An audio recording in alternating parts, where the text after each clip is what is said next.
नमस्कार प्यारे बच्चों, कैसे हैं बच्चों आप सब लोग। मुझे लगता है आप सब लोगों को बहुत ही मजा आ रहा है मेरे साथ पढ़ने में। तो अब हम शुरुआत करते हैं हमारे अगले चैप्टर जो हमारा चल रहा है, यानी कि विलयन। अब विलयन में हम क्या पढ़ रहे हैं बच्चों? विलयन में हम पढ़ रहे हैं सांद्रता के पद, है ना। सांद्रता के हमने अलग अलग पद जाने, कौन कौन से देखे अब तक हमने जाना द्रव्यमान प्रतिशत के बारे में, आयतन प्रतिशत के बारे में और द्रव्यमान आयतन प्रतिशत के बारे में। ठीक है, द्रव्यमान प्रतिशत यानी कि जब भार की बात करें, यानी कि विलय और विलायक हमारे क्या है, दोनों ही ग्राम में उपस्थित है। ठीक है, और जब हम बात करते हैं मिलीलीटर की तब हमारा आता है आयतन प्रतिशत, और जब हम बात करते हैं भार यानी कि द्रव्यमान और आयतन प्रतिशत की तब उस केस में हम क्या लेते हैं, जैसे कि ग्लूकोज को हमने मिलाया जल में मिलीलीटर में, यानी ग्राम को मिलीलीटर में मिलाया। ठीक है, तो ये तो सारी बच्चों हमारी बातें थी किसके बारे में, द्रव्यमान आयतन प्रतिशत के बारे में। जहां हम प्रतिशत की बात करेंगे वहां किससे गुणा करेंगे, 100 से गुणा करेंगे, है ना। जैसे कि आपके सारे सब्जेक्ट के मार्क्स मिल करके और आपको अपग्रेड करता है, यानी कि अगली कक्षा के लिए आप तैयार हो जाते हैं। ठीक है, जैसे कि 8th पास आउट करी फिर 9th, तो उसके लिए इतने सारे सब्जेक्ट आपको पास आउट करने पड़ते हैं, है ना, यही होता है। उन सभी सब्जेक्ट की क्या होती है, अलग अलग परसेंटेज आप काउंट करते हैं। तो वही चीज हमने पढ़ी इन सब में, किसमें, द्रव्यमान आयतन प्रतिशत और द्रव्यमान आयतन प्रतिशत में। ठीक है, अब बच्चों हम बात करेंगे हमारा बहुत ही इंपॉर्टेंट और हमारा जो अगला टॉपिक है वो क्या है बच्चों, वो है हमारा अगला टॉपिक है मोल प्रभाज्य या मोल अंश। ठीक है, क्या मतलब है मोल अंश या मोल प्रभाज्य से? देखो यहाँ हम बात करेंगे मोल की, किसकी बात करेंगे, मोल, है ना। अब मोल संख्या क्या होता है, या मोल, ये हम 9th स्टैंडर्ड से पढ़ चुके हैं, है ना। ये अवोगाड्रो नंबर है जिसको हम पढ़ते आ रहे हैं, है ना, जिसने बताया था कि जितने नंबर ऑफ हम बात करते हैं अणु की किसी में भी, तो उसको हम किससे मानते हैं, अवोगाड्रो संख्या या अवोगाड्रो नंबर से। ठीक है, उसी से हमने मोल कंसेप्ट वगैरह ये सब हमने 9th स्टैंडर्ड में पढ़ चुके हैं, हम सब ये बातें क्लियर हो चुकी है। अब हम बात करेंगे कि मोल अंश के साथ में सांद्रता कैसे निकाली जाए। ठीक है, सांद्रता की बात कर रहे हैं, किसकी बात कर रहे हैं, सांद्रता की, कंसंट्रेशन। सांद्रता क्या है, यानी कितनी मात्रा में विलय आपका उपस्थित है, कहाँ, विलयन में। ठीक है, तो विलयन में कितना विलय उपस्थित है यही अब तक हम ज्ञात करते आ रहे हैं। अब हम इसको किस में ज्ञात करेंगे, मोल अंश में, जिसे काई से, एक्स ये नहीं है, इसको काई बोलते हैं, इससे इसको हम प्रदर्शित करते हैं। ठीक है, अब देखो मोल अंश की सबसे पहले तो हम बात करेंगे कि इसकी परिभाषा क्या होती है। ठीक है बच्चों, तो मोल की कुल संख्या की तुलना में किसी विशेष पदार्थ के मोलों की संख्या। ठीक है, यानी कि आपका पूरा एक विलयन है ना, उस विलयन में कितने मोल उपस्थित हैं, वही हमारी क्या है, मोल अंश। देखो विलयन किससे बना है, विलय और विलायक से, तो कितने मोल विलय के हैं, कितने मोल विलायक के हैं। ठीक है, तो आपने जो भी विलय या विलायक विलयन में मिलाया है उसके मोल की बात हम यहाँ पे करेंगे, तो पदार्थ के मोलों की संख्या। ठीक है, अब इसको कैसे कैलकुलेट किया जाता है, इसका फॉर्मूला क्या है, अवयव का मोल अंश, यानी जिसका भी हमें मोल अंश ज्ञात करना है, और अवयव के मोलों की संख्या। ठीक है, देखो कैसे, इसको हम समझते हैं, इस एक उदाहरण में आपके सामने प्रस्तुत करती हूँ या बताती हूँ, जिससे आपको बिल्कुल क्लियर हो जाएगा। देखिए यहाँ पे मान लीजिए मेरा जो है ये एक सॉल्यूशन है। ठीक है, इस सॉल्यूशन में मेरे पास में बच्चों क्या है, ए, ठीक है, और बी, विलय और विलायक है ये मेरे, और यहाँ पर मेरा एक विलयन बन गया है। क्या बन गया है, विलयन। ठीक है बच्चों, ये विलयन बनके मेरे साथ तैयार हो गया है, यहाँ पे ए और बी मैंने मिलाया। अब मुझे क्या ज्ञात करना है, मुझे ये ज्ञात करना है कि ए के कितने मोल इस विलयन में है। तो मैं ए के मोल मतलब ए के मोल, तो इसको किससे रिप्रेजेंट करेंगे हम, इसको दिखाएंगे हम एन से, एन ए। ठीक है, यानी ए के एन ए मोल इस विलयन में उपस्थित है। ठीक है, अब बात आती है बी की, तो बी के एन बी, तो बी के क्या हो जाएंगे, बी के मोल, बी के मोल, बी के मोल कितने हुए बच्चों, एन बी, है ना। ठीक है। तो यहाँ पर मेरे पास में A के Na मोल है, B के Nb मोल है, ठीक है। अब यहाँ पर मुझे ये कैलकुलेट करना है कि ये तो मुझे इसकी संख्या मिली है यहाँ पे, अब मुझे इसका मोल अंश निकालना है। क्या निकालना है? मोल अंश, यानी कि इस पूरे विलयन में A के कितने मोल अंश हैं। और मैंने कहा A के मोलों की संख्या ये है और B के मोलों की संख्या ये है, लेकिन मुझे मोल अंश निकालना है। तो सबसे पहले मैं निकालूंगी A के मोल अंश, ठीक है। तो यहाँ पर अगर मैं मुझे निकालना है A के लिए, किसके लिए निकालना है? A के लिए, ठीक है। तो मोल अंश यहाँ पे A के लिए निकालेंगे, यानी कि किसे रिप्रेजेंट करेंगे? XA, ठीक है। अब इसके मोल अंश निकालने के लिए क्या होगा? अवयव के मोलों की संख्या। अवयव के कौन सा है? A के लिए निकाल रही हूं, तो A के मोलों की संख्या कितनी है? Na। A के मोलों की संख्या कितनी है? Na, यही है मेरे पास। अब यहाँ पर कुल विलयन, सभी अवयव के कुल मोलों की संख्या या फिर विलयन में उपस्थित कुल मोलों की संख्या, है ना। यानी कि कितने अवयव उपस्थित हैं? 2, A और B। A के मोल क्या है? Na प्लस B के मोल क्या है? Nb, ठीक है। तो इस तरह से मैं कैलकुलेट कर सकती हूँ, ज्ञात कर सकती हूँ कि मेरे इस विलयन में A के मोल जो है वो उनका अंश कितना है और B के मोल जो है उनका अंश कितना है, ठीक है बच्चों। तो ये बात हुई हमारे मोलों की संख्या के, यानी कि मोल के बारे में। तो मोलों की कुल संख्या की तुलना में किसी विशेष पदार्थ के मोल की संख्या, तो ये सारे यहाँ पर मोलों की कुल संख्या A और B, ये कुल संख्या में। तो किसी विशेष पदार्थ, यानी कि एक A को ले लिया मैंने या फिर B को ले लिया। अगर B के लिए निकालूंगी तो कैसे निकलेगा? ये B के लिए निकाल दिए मैंने मोल, तो क्या होगा? NB upon Na plus NB। ये वैल्यू होगी मेरी किसके लिए? ये वैल्यू होगी मेरी B के मोल के लिए, ठीक है। तो इस तरह से हम मोलों का अंश निकाल सकते हैं, जिसे नाम दिया है मोल अंश, ठीक है बच्चों। अब यहाँ पर इसको अब हम कैसे और अच्छे से समझ सकते हैं? देखो, एक बहुत इंपॉर्टेंट चीज, हमें जब किसी भी अवयव का मोल निकालना होता है ना, तो उसके लिए n की वैल्यू वो कैसे निकालते हैं वो देखिए एक बार, है ना। मोल यानी n बराबर क्या है? मोल, ठीक है। अब ये n की वैल्यू या इस मोल की वैल्यू कैसे निकाली जाती है बच्चों? इसकी वैल्यू निकाली जाती है ग्राम बटे में m, यानी कि अणुभार। ये क्या है? अणुभार, अणुभार, ठीक है। जो भी अवयव है उसका अणुभार, और ये है ग्राम में भार, ग्राम में भार। जो भी हमें भार दिया हुआ है, गिवन भार या ग्राम में भार, तो n मोल, ये जो हम Na, Nb ये रख रहे हैं, तो ये वैल्यू कहां से आएगी? इस मोल का मान कैसे आएगा? इस मोल का या इस Na की संख्या का मान हमारे पास इससे आएगा, यानी कि ग्राम बटे में अणुभार। तो हमें जो भी ग्राम में भार दिया हुआ है उसको हम अणुभार से डिवाइड करेंगे, तो हमारे पास मोलों की संख्या आ जाएगी और फिर हम उसके मोल अंश की गणना कर सकते हैं, ठीक है बच्चों।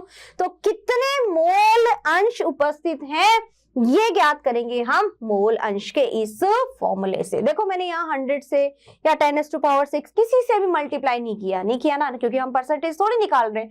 हम यहाँ पर ज्ञात कर रहे हैं कि मोलों की संख्या कितनी है, कितने मोल अंश उपस्थित है, ठीक है बच्चों।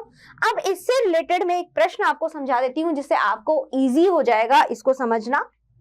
तो शुरू करते हैं हमारा ये प्रश्न क्या कहता है? देखिए, ये प्रश्न कहता है हमारा कि इथिलीन ग्लाइकोल C2H6O2 के मोल अंश की गणना करो यदि विलयन में C2H6O2 का 20% द्रव्यमान उपस्थित हो। यही कह रहा है, ठीक है। अब चलो, ये क्या कहता है? हमें इथिलीन ग्लाइकोल के मोल अंश की हमें गणना करनी है। अब यहाँ पर देखो कि मेरे पास ये जो विलयन बना हुआ है, इस विलयन में क्या क्या है? इस विलयन में मेरे पास एक तो इथिलीन ग्लाइकोल है, पहली बात।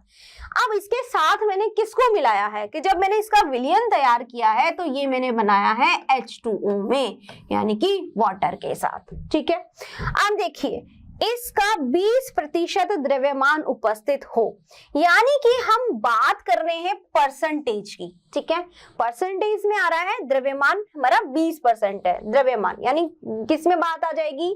ग्राम में। तो हम ये कह सकते हैं यहाँ पर मेरा, अगर मैं ग्राम में बाहर निकालना चाहूं तो दैट मीन्स यहाँ पर देखो, विलियन, देखो विलियन, विलियन बराबर विलय, विलय प्लस विलायक, ठीक है, यही है विलायक, ठीक है। अब यहाँ पर मेरा विलय कौन है, विलय है मेरा यहाँ पे C2H6O2, ठीक है। अब विलियन मेरा विलायक क्या है, यहाँ पे विलायक है मेरा वाटर H2O। तो इसका कितना ग्राम यानी कि कितना द्रव्यमान आ रहा है, 20%, यानी कि ये कितना होगा मेरा 20 ग्राम। तो वाटर कितना होगा, जब टोटल में बोल रही हूँ विलियन, हम परसेंटेज की बात करें तो मतलब क्या होगा 100। तो 20 जब ये है तो सीधी सी बात है वाटर कितना होगा बच्चों 80 ग्राम, है ना। तो दोनों का मेरे पास ग्राम में भार मैंने निकाल लिया। अब मैं क्या रखूंगी, अब मैं लिखूंगी इसका फॉर्मूला। अब इसका फॉर्मूला क्या है, यानी कि मुझे क्या निकाला है C2H6O2 के मोल, ठीक है।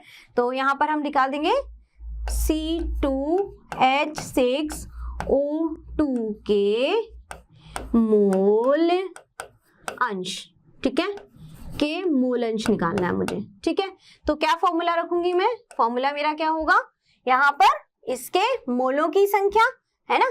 तो C2H6O2 के मोलों की संख्या, मोलों की संख्या, है ना, बटे में क्या हो जाएगा C2 यानी N लिख देती हूं मैं, नंबर ऑफ मोल्स किसके हो जाएंगे N C2H6O2 के प्लस नंबर ऑफ मोल्स किसके वाटर के, यानी कि नंबर ऑफ मोल्स C2H6O2 के मोलों की संख्या बटे में कुल विलियन के मोलों की संख्या, N मतलब यहाँ पर मेरा क्या है मोलों की संख्या, ठीक है। अब यहाँ पर मुझे रखना है इसके लिए, तो सबसे पहले मैं निकालूंगी C2H6O2 के मोलों की संख्या। तो यहाँ पे लिख दीजिए C2H6O2 के लिए, ठीक है। अब देखो C2H6 के लिए मेरे पास में यहाँ पर N बराबर फॉर्मूला क्या होता है G/M, यानी अणुभार और N की वैल्यू। अब इसका अणुभार क्या होगा, देखो इसका अणुभार कितना है, ये कितना है 2, तो दैट मीन्स कार्बन के एक के लिए कितना होता है इसका द्रव्यमान 12 इंटू 2 प्लस हाइड्रोजन के लिए 1, तो 6 इंटू 1 6 हो जाएगा, प्लस 16 इंटू 2, 2 ऑक्सीजन एक के लिए होता है 16, तो टोटल ये मेरे पास में कितना आएगा बच्चों 24 प्लस 6 प्लस 32, ठीक है। कितना हुआ मेरे पास में, ये मेरे पास में हुआ 6 प्लस 4 यानी कि 10 प्लस 2 यानी 12 यानी कि 2 and then here will be 6, यहाँ पे कितना होगा 62। टोटल वैल्यू क्या आ गई मेरी, इसकी आ गई 62 आ गई, ठीक है। यानी कि मेरा m का मान निकल गया। अब n की वैल्यू रख दूंगी तो n बराबर 6 कितना हुआ मेरा हुआ g, कितना है इसके लिए g मेरे पास कितना है 20, है ना। तो 20 गिवन है, बटे में अणुभार कितना निकला है इसका 62। तो ये मेरे ग्लूकोज के लिए n का मान निकल गया। ये n का मान किसके लिए निकला, ये n का मान मेरा इस ग्लूकोज के लिए n का मान निकल गया, ठीक है। अब मान रखने पर अब वाटर का भी निकाल लेते हैं, H2O का सेम इसी तरह से H2O का अगर हम कैलकुलेट करते हैं यहाँ पर, तो देखो यहाँ पे पहले हम वैल्यू रख देते हैं, ये देख लीजिए n यहाँ पर x काई की वैल्यू किसके लिए C6H12O6 के लिए, ठीक है। अब यहाँ पर वैल्यू कितनी आई है मेरी 20/60, 62, 62 इसके बाद में यहाँ पर यही वैल्यू n की वापस 20/62 प्लस NH2O। अब H2O के लिए कितनी हो जाएगी n मोलों की संख्या, H2O के लिए निकालेंगे, देखो यहाँ पे लिखते हैं H2O है ना, n value n for H2O के लिए क्या हो जाएगा, H2O कितना आ रहा है 80, है ना 80 ग्राम, बटे में H2O के लिए कितना होगा 2 प्लस 16 दैट इज कितना हुआ 18, यानी कि 80/18 कितना हुआ 80/18, ठीक है बच्चों। तो यहाँ पर मैंने क्या किया, मैंने लिख दिए नंबर ऑफ मोल ग्लूकोज के। देखो मुझे ग्लूकोज के लिए मोल का मान ज्ञात करना है, ठीक है। तो ग्लूकोज के लिए मैंने मोलों की संख्या निकाली, पहले ये मोलों की संख्या मैंने यहाँ पर निकाली। मोलों की संख्या n कैसे निकाला, G = M/N से, यानी कि दिया गया भार बटे में अणुभार। ये जब मैंने पूरा कैलकुलेट किया तो मेरे पास ये वैल्यू आई, ये वैल्यू मैंने यहाँ पुट कर दी, यहाँ रखी। ठीक इसी तरह से मैंने वाटर के लिए भी निकाला, क्योंकि मेरे पास विलयन कैसा बन रहा है, विलय प्लस विलायक, तो विलय और विलायक दोनों के नंबर ऑफ मोल्स आएंगे, एन क्या है, नंबर ऑफ मोल। तो यहाँ पर मैंने दोनों की वैल्यू रख दी, ये पूरा कैलकुलेट किया मैंने, तो मेरे पास में इसके लिए जो वैल्यू आएगी बच्चों वो क्या आएगी, इसकी वैल्यू आएगी कैलकुलेट करने पर 0.069, ठीक है, मोल। ठीक है, तो ये सारी हमारी बात हो गई है किसकी, मोल के गणना की। यानी कि अगर आपको किसी के लिए भी मोल की गणना करनी है, मोल अंश की गणना करनी है, तो उसके नंबर ऑफ मोल आप कैलकुलेट करेंगे, उसकी वैल्यू आप उसमें रखेंगे, किसमें, सबसे पहले फॉर्मूला रखिए, सबसे पहले क्या रखेंगे, फॉर्मूला रख दिया, इसका अंश निकालना है, उसके बाद हम धीरे धीरे इसमें वैल्यू पुट करते जाएंगे, यानी कि रखते जाएंगे, और हमें क्या मिल जाएगा, हमें मिल जाएगा हमारा मोल अंश। तो इसलिए हम किसी के भी, यानी कि चाहे हम इथिलीन ग्लाइकोल का निकालना चाहे हम वाटर का निकालना चाहे, तो किसी भी अवयव का जो भी हमारे विलयन में उपस्थित है, चाहे विलेय हो या विलायक हो, उसके लिए हम मोल अंश की गणना कर सकते हैं। ठीक है बच्चों, चलिए, तो ये तो थी सारी बात मोल अंश के बारे में। अब अगला हमारा प्रश्न, अगला हमारा जो पद है सांद्रता का, वो कौन सा पद है उसको देखते हैं। ठीक है, अब बच्चों अगला हमारा पद है यहाँ पर, वो है मोलरता। अगला हमारा पद क्या है, मोलरता। देखो ये बहुत ही इंपॉर्टेंट और बहुत ही इंटरेस्टिंग है। कैसे, मोलरता से सबसे पहले तो इसका हम मीनिंग देख लेते हैं कि इसका मतलब क्या होता है। ठीक है, मोलरता 1 लीटर विलयन में घुले हुए विलेय के मोलों की संख्या। कितने, 1 लीटर विलयन में। देखो अब तक तो हम ml में, ग्राम में यहाँ पे बात कर रहे थे। ठीक है, अब बात किसकी होगी बच्चों, लीटर की हो रही है। ठीक है, तो 1 लीटर विलयन में घुले हुए विलेय के मोलों की संख्या, यानी कि जो भी विलेय आपने मिलाया है उस विलेय के कितने मोल उस 1 लीटर में प्रेजेंट है। समझ रहे हो मेरी बात को, यानी कि 1 लीटर में कितने नंबर ऑफ मोल्स विलेय के प्रेजेंट है। देखो अब तक तो बात हमने किसकी करी थी, ग्राम में कितने प्रेजेंट है ना, और ml में क्या कितने प्रेजेंट है, परसेंटेज में बात कर रहे थे। अब हम यहाँ पे परसेंटेज छोड़ दिए, यहाँ हम बात करें कि कितने विलेय के मोल, विलेय की मात्रा नहीं, विलेय के कितने मोल 1 लीटर विलयन में उपस्थित हैं, वही उसकी क्या कहलाती है, मोलरता। ठीक है, इसका फॉर्मूला देख लेते हैं, कैसे हम इसको डिनोट करते हैं, कैसे बताते हैं। इसको प्रदर्शित किया जाता है बच्चों कैपिटल एम से, है ना, बड़ी एबीसीडी का जो एम होता है कैपिटल एम, उससे विलेय के मोल। देखो विलेय के क्या आ रहे हैं, मोल, विलयन का लीटर में आयतन, विलयन का आयतन किसमें है बच्चों, लीटर में। तो विलयन जो है यहाँ पर हमने, ये विलयन है, ये पूरा हमारा विलयन है, इस विलयन में मान लीजिए ये ए है, तो ए के मोल 1 लीटर में कितने, 1 लीटर में, तो 1 लीटर में इसके मोल कितने प्रेजेंट हैं, वो हमारी क्या हो गई, मोलरता। ठीक है, चलो अब ये तो बात हो गई परिभाषा की। आई होप आपको बहुत अच्छे से समझ में आ रही होगी आपको। इसको देखो बच्चों, हमें चीजों को समझना है, रटना नहीं है। ठीक है, देखो तो मोलरता मतलब क्या हुआ, विलेय के मोल, यानी 1 लीटर विलयन में कितने विलेय के मोल हैं, उसको हमने क्या नाम दिया, मोलरता। इसको हमने ऐसे कैलकुलेट करेंगे। ठीक है, अब कैसे कैलकुलेट करेंगे, एक क्वेश्चन कर लेते हैं इससे रिलेटेड। चलिए, इससे रिलेटेड हम एक क्वेश्चन करते हैं जिससे हमें जो है ये कॉन्सेप्ट समझ में आ जाएगा मोलरता का। ठीक है बच्चों, चलिए, तो हमारा क्वेश्चन क्या है, उस विलयन की मोलरता की गणना कीजिए जिसमें 8 ग्राम NaOH 450 ml विलयन में घुला हुआ है ना। यानी कि हमें क्या करनी है, मोलरता कैलकुलेट करनी है। ठीक है, किसकी करनी है, 8 ग्राम NaOH, तो विलेय हमारा क्या हुआ, NaOH। NaOH मेरा यहाँ पे क्या हो गया है, ये है विलेय, ये क्या हो गया बच्चों, विलेय। ठीक है, ये हो गया विलेय। अब सबसे पहले तो क्या करूंगी, फॉर्मूला रखूंगी। बिल्कुल सही, सबसे पहले फॉर्मूला यानी कि मोलरता, कैपिटल एम से लिखते थे हम इसको, तो विलेय के मोल, विलेय के मोल, विलेय के मोल बटे में लीटर में विलयन का आयतन, में विलयन का आयतन, यही रखेंगे। ठीक है, चलो भाई, अब इसके लिए सबसे पहले हम NaOH, विलय क्या है हमारा, NaOH है, विलय क्या है, NaOH। ठीक है, यहाँ पे मैंने रख दिया हमारा विलय। अब ये विलय हमारा यहाँ पर है, क्या है बच्चों, NaOH। ठीक है, अब विलय के मोल निकालने हैं। ठीक है, तो मोल निकालने का फॉर्मूला क्या होता है हमारा, मोल निकालने का फॉर्मूला है N बराबर, यहाँ लिखते हैं N बराबर G/M।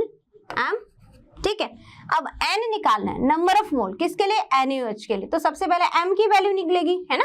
तो M इसके लिए कैलकुलेट कीजिए। सोडियम के लिए कितना होता है ये, 23 प्लस 16 प्लस कितना हुआ 1, टोटल कितना हो जाएगा, ये हो गया मेरा टोटल 40। कितना हो गया है 40, कितना हुआ 40।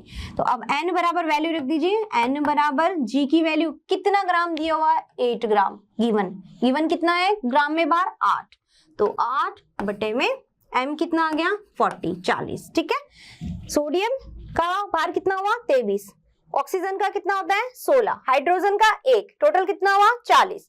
8 बटे में 40, किसकी वैल्यू आ गई, नंबर ऑफ मोल की। यानी कि सबसे पहले मैंने ये क्या निकाला है, विलय के मोल निकाले हैं। ये क्या है, विलय के मोल, विलय के मोल निकाल दिए हमने।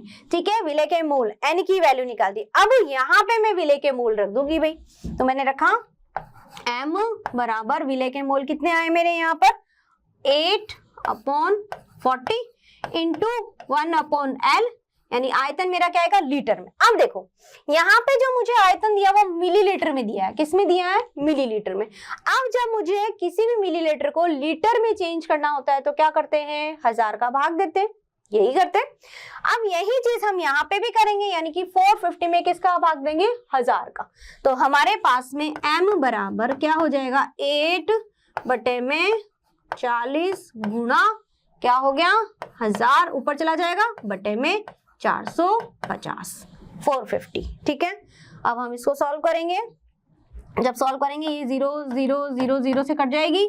ठीक है, अब जो हमारे पास आएगा हम उसको कैलकुलेट करेंगे। तो हमारी M की वैल्यू क्या आएगी, ये आ जाएगी 0.44।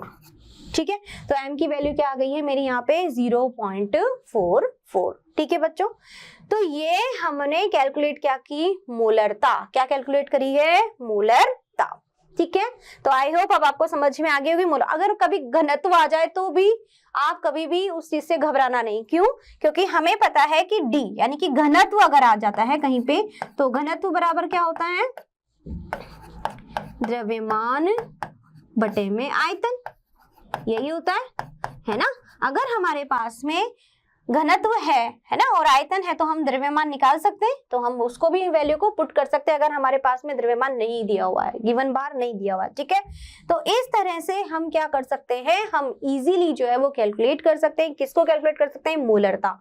मोलरता का मतलब क्या हुआ कि कितने विलय के मोल 1 लीटर आयतन में उपस्थित है। सीधी सी बात है। ठीक है, तो लीटर में आयतन कर दिया हमने, मिलीलीटर में दिया हुआ था उसको कन्वर्ट किया और हमने आंसर निकाल लिया। ठीक है बच्चों, तो ये बात थी हमारी मोलरता की। अब अगला कॉन्सेप्ट क्या है, अब हमारा अगला हमारा जो सांद्रता का पद है वो है हमारा मोललता, यानी क्या है, मोललता। अब मोलरता था, अब ये मोललता क्या चीज आ गई है, देखिए मोललता का मतलब क्या होता है, किसी विलयन की मोललता, इसको स्मॉल m से हम शो करते हैं, 1 kg विलायक में उपस्थित विलय की मोलों की संख्या को कहते हैं। अब देखो बच्चा, यहाँ पे एक ध्यान देने वाली बात है। क्या बात ध्यान देने वाली है, अब तक तो हम कहाँ पढ़ रहे थे, अब तो हम सभी जगह विलयन पढ़ रहे थे। क्या पढ़ रहे थे कि विलय का कितना अंश विलयन में उपस्थित है, कितने अवयव विलयन में उपस्थित है, कितने भाग विलयन में उपस्थित है ना। सब चीजें हम किस में पढ़ रहे थे, विलयन में, यानी कितना परसेंट कितनी चीज जो है वो विलयन में उपस्थित है। कोई भी A या B ने मिलकर एक विलयन बनाया तो A का कितना भाग है, B का कितना भाग है, या A के कितने मोल है, या B के कितने मोल है, या 1 लीटर विलयन में कितना है विलय के मोल, ये सब हम कैलकुलेट कर रहे थे। अब थोड़ी सी चेंज आई है चीज, कैसे चेंज आई है, यहाँ पे लिखा हुआ है विलयन की मोललता 1 kg विलायक में। कहाँ आया है भैया, यहाँ विलायक आ गया है। अब ठीक है, तो अब तक तो हम विलयन की कहानी पढ़ रहे थे, अब किसके बारे में पढ़ेंगे? विलायक के बारे में, यानी कि विलयन की मोललता 1 किलो विलायक में उपस्थित विलय के मोलों की संख्या को कहते हैं। यानी है तो वही विलय के मोल, लेकिन चेंज क्या हो गया है? विलयन की जगह हो गया है, जहां 1 लीटर विलयन था वहां अब हम 1 केजी विलायक की बात करेंगे। ठीक है बच्चों, समझ रहे हो मेरी बात को? यानी कि विलय और विलायक मिल करके क्या बनाते हैं? विलयन। ठीक है, अब हम क्या बात कर रहे हैं? हम बात कर रहे हैं कि विलायक में कितने मोलों की संख्या उपस्थित है? किसकी? विलय की। यानी विलय के कितने मोल 1 केजी विलायक में उपस्थित है, उसे हम बोलते हैं मोललता। ठीक है, चलिए अब इसका फॉर्मूला देख लेते हैं। विलय के मोल बटे में विलायक का किलोग्राम में द्रव्यमान। ठीक है, अब क्या आ गया? देखो यहाँ पे क्या आ गया बच्चों? द्रव्यमान। क्यों? क्योंकि हम बात किसके कर रहे हैं? किलोग्राम की। ठीक है, तो ग्राम में आ गए तो हमारी क्या बात हो गई? द्रव्यमान की। लीटर था तो क्या बात कर रहे थे? आयतन की। तो यहाँ पर द्रव्यमान में विलायक का किलोग्राम में द्रव्यमान। ठीक है, चलिए विलय के मोल बटे में विलायक का किलोग्राम में द्रव्यमान, ये हमारा हुआ। अब हम इससे रिलेटेड एक प्रश्न करते हैं जिससे हमें ये कॉन्सेप्ट समझ में आ जाएगा अच्छे से, यानी कि इसकी परिभाषा का क्या मीनिंग आ रहा है वो देख लेते हैं एक बार।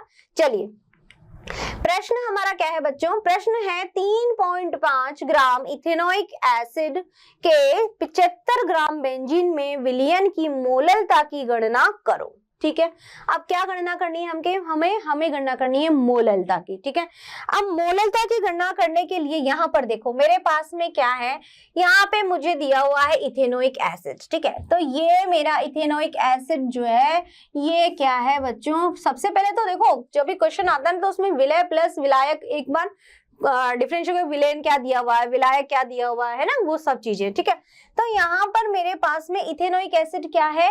कम मात्रा में मिल रहा है ना, तो ये मेरा क्या हुआ? विलय। क्या हुआ? विलय, है ना, क्योंकि कम मात्रा में उपस्थित है। अब यहाँ पे किस में मिलाया जा रहा है? बेंजीन में। तो बेंजीन क्या हुआ बच्चों? ये हुआ विलायक। क्या हुआ? विलायक। विलायक। ठीक है, चलो अब हम बात कर रहे हैं किसकी? सबसे पहले तो क्या रखेंगे? यस, बिल्कुल सही बोल रहे हैं आप लोग, फॉर्मूला, यानी कि इसका हम फॉर्मूला मोललता का, किसका? मोललता। तो मोललता बराबर मोललता बराबर क्या होगा? विलय के मोल, विलय के मोल बटे में यस, यानी कि विलायक का द्रव्यमान में भार। ठीक है, तो यहाँ पर 1 केजी विलायक क्या कहते हैं? विलायक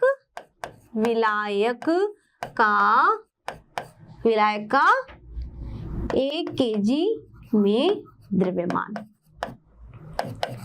ठीक है, किलोग्राम में द्रव्यमान। ठीक है, तो विलायक का किलोग्राम में द्रव्यमान यही रखेंगे। तो देखो मोललता m बराबर, तो विलय के मोल, विलय क्या है मेरा यहाँ पर भैया? Acetic acid, sorry ethanoic acid CH3COOH। ठीक है, तो CH3 है ना, COOH। ठीक है, ये मेरा यहाँ पे इथेनोइक एसिड है। तो इथेनोइक एसिड जो है इसके लिए मुझे निकालना है, n का मान, निकालना है। तो n बराबर ग्राम, यानी जो दिया हुआ है भार बटे में अणुभार। तो भार क्या इसका गिवन है वो बाद में बात करेंगे, पहले हम निकालते हैं इसका अणुभार। तो कार्बन के लिए कितना हो गया? कितना हुआ? 12 प्लस 3 प्लस 12। ठीक है, प्लस 2 ऑक्सीजन है तो कितना हुआ? 32 प्लस 1। ठीक है, तो कितना हो गया यहाँ पे? हम इसको कैलकुलेट करेंगे तो इन दोनों को सेम कर दीजिए, कितना हो जाएगा? 12 प्लस 12 कितना हुआ? 24 प्लस 3 प्लस 1 4 एंड देन 32। कितना हो गया है बच्चों? कैलकुलेट कीजिए, कितना आ जाएगा? 8 10 4 प्लस 4 यानी कि कितना हुआ? 8 एंड देन 9 10 0 एंड देन यहाँ पे कितना हुआ? 3 2 प्लस 3 प्लस 3 यानी कि टोटल हो गया है मेरा 60। ठीक है, कितना आ गया है? टोटल 60। फिर से एक बार कैलकुलेट कर लेते हैं, कोई गड़बड़ नहीं होनी चाहिए हमारे साथ में। ठीक है, देखो यहाँ पर कार्बन मेरे पास में कितने हैं? 1 एंड 1 2 कार्बन है, तो कितना हुआ? 12 इंटू 2 यानी कि 12 इंटू 2 कितना हो जाए? 12 दूना 24। ठीक है, हाइड्रोजन कितने 4, 3 और 1 4, ये 4 ऐसे लिख दिए। सो ऑक्सीजन कितना हुआ है 16, 16 2 है 32, ठीक है। अब हम इसको जब कैलकुलेट करेंगे तो कितना हो 4 + 4 8 and 2 0 then 1 यहाँ पे रखा तो 3 और 3 6, यानी टोटल कितना हो गया 60, ठीक है बच्चों। अब हम क्या रखेंगे विलय के मोल, यानी n बराबर मेरे पास में क्या आया है ग्राम में भार कितना है 3.5, 3.5, ठीक है, बटे में कितना आ गया है ये 60 अणुभार।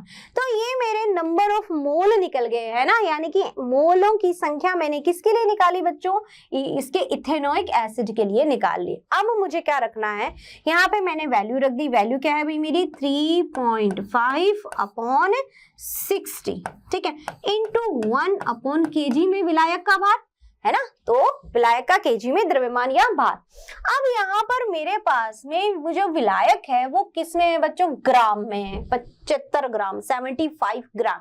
अब मुझे इसे किसे में कन्वर्ट करना पड़ेगा, किलोग्राम में। तो जिस तरह से हम मिलीलीटर को लीटर में चेंज करते हैं तो क्या करते हैं 1000 का भाग, सेम वही चीज यहाँ पर होगी जब किलोग्राम को में कन्वर्ट करना है किसको, ग्राम को। तो ग्राम को किलोग्राम में परिवर्तित करने के लिए या चेंज करने के लिए हम क्या करेंगे 1000 का भाग लगाएंगे, यानी 1000 का भाग लगाएंगे। तो मेरे पास में क्या हो जाएगा बच्चों, ये अपोजिट हो जाएगा सेम, 3.5/60 इंटू कितना हुआ 1000/75, यही हुआ।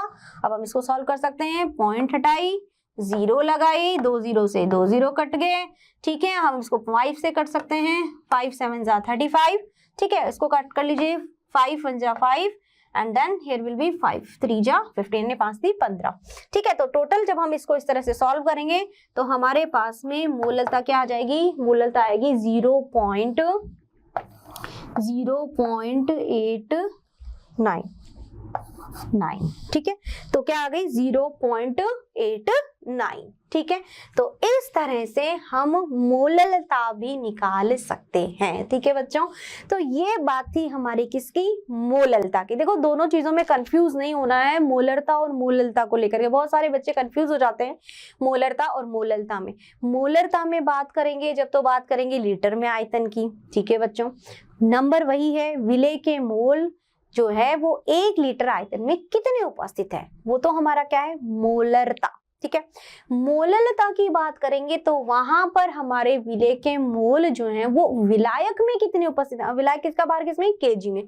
तो 1 किलोग्राम विलायक में कितने हमारे विलय के मोल, मोल याद रखना बच्चों, विलय के मोल, यहाँ मोल की बात करेंगे हम। और मोल कैसे निकालते हैं, n बराबर दिया गया भार बटे में अणुभार। अणुभार आपको याद रखना पड़ेगा, कार्बन का 12 होता है, हाइड्रोजन का 1, ऑक्सीजन का 16 है ना, सोडियम का 23 और क्लोरीन का 35.5। तो इस तरह से आपको ये सब लर्न करना है, याद करना है इस बात को, तो ध्यान में रखना है कि इस तरह से हम इसको अणुभार निकाल सकते हैं, ठीक है बच्चों। चलिए